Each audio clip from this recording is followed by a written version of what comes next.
தத்தளிக்கும் தென் மாவட்டங்கள் நெல்லை, தூத்துக்குடி, கன்னியாகுமரி, தென்காசி ஆகிய 4 மாவட்டங்களிலும் கடந்த 100 ஆண்டுகளாக இல்லாத ஒரு பெருமழை பொழிந்திருக்கிறது. இதற்கான காரணம் என்ன?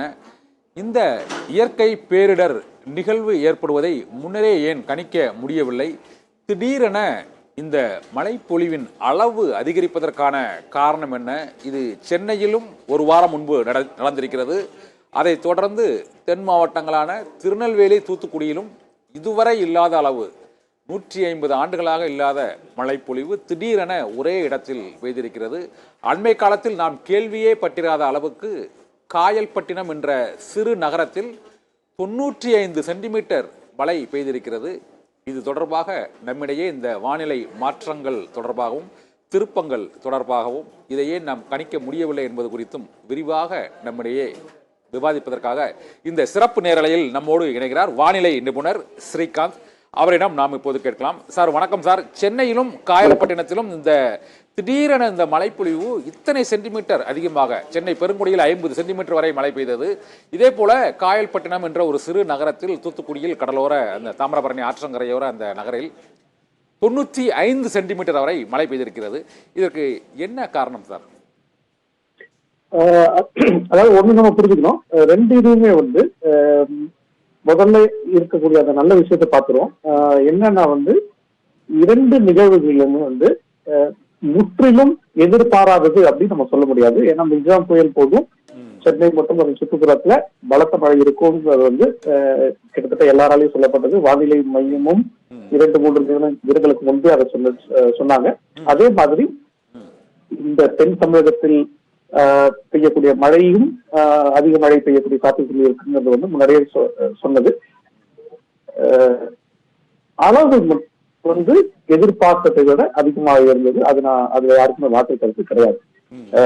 அதே மாதிரி இந்த இரண்டு நிகழ்வுகளுக்கும் வேற ஒற்றுமை இருக்கு. என்ன ஒற்றுமை அப்படின்னா, சென்னையை பொறுத்த வரைக்கும் மிக்ஜாம் புயல் கிட்டத்தட்ட ஒரு 16 மணி நேரம் சென்னையின் கரை பகுதிக்கு அருகே இருந்தது. மெதுவாக அதை தென்கிழக்கு பகுதியிலிருந்து வடகிழக்கு வரைக்கும், சென்னையின் வடகிழக்கு பகுதி வரைக்கும் நகர்ந்து அதுக்கு கிட்டத்தட்ட 16 முதல் 18 மணி நேரம் ஆச்சு.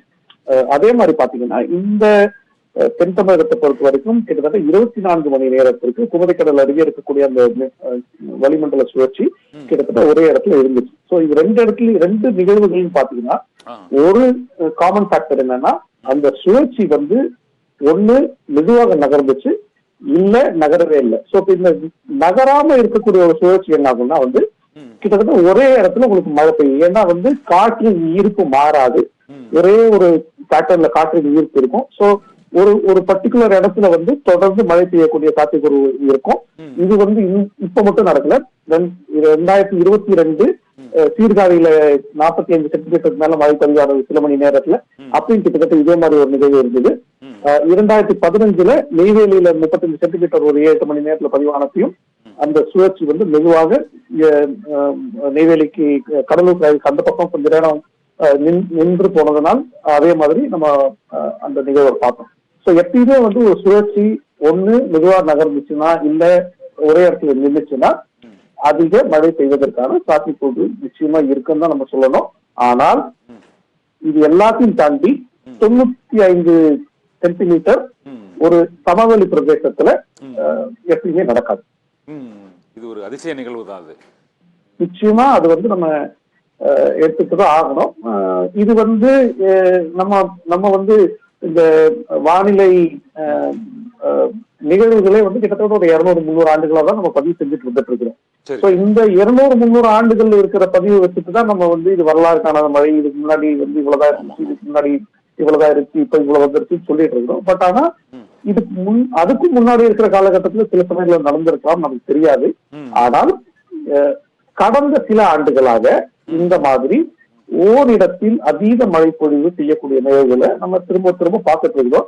இது காலநிலை மாற்றமா அப்படின்னு தெரியல நமக்கு. ஒண்ணு. ரெண்டாவது ஒரு 20 வருஷத்துக்கு முன்னாடி பாத்தீங்கன்னா சென்னையை பொறுத்த வரைக்கும் இந்திய வானிலைத்துறையில நுங்கம்பாக்கம், மீனம்பாக்கம் மட்டும்தான் இருந்தது. இன்னொரு 2-3 இடங்கள்ல மழை மாமணிகள் இருந்தது. அதை வச்சு நம்ம எவ்வளவு மழை பெய்யுதுன்னு பார்த்தோம். ஆனா இன்று சென்னை கார்பரேஷன் மற்றும் தமிழ்நாடு ரெவென்யூ டிபார்ட்மெண்ட்ல கிட்டத்தட்ட ஒரு 40 இடங்களை மறைமலைகள் வச்சிருக்காங்க. அதனால நமக்கு ஒரு எவ்வளவு மழை பெய்யுதுங்கிறதுக்கு நிறைய இடத்துல இருந்து நமக்கு இப்ப புள்ளி விவரங்கள் வருது. சில சமயங்கள்ல கடந்த காலங்கள்ல ஒரு இடத்துல பெய்த மழை நிகழ்வு இந்த மாதிரி ரெக்கார்ட் ஆகாம கூட இருந்திருக்கலாம், நமக்கு தெரியாது. பட் இப்ப நிறைய இடத்துல இருக்கிறதுனால நமக்கு இது மாதிரி பெய்யக்கூடிய நிகழ்வுகளை நம்ம அப்சர்வ் பண்ணி இப்ப டாக்குமெண்ட்டும் பண்ண ஆரம்பிச்சிருக்கோம்.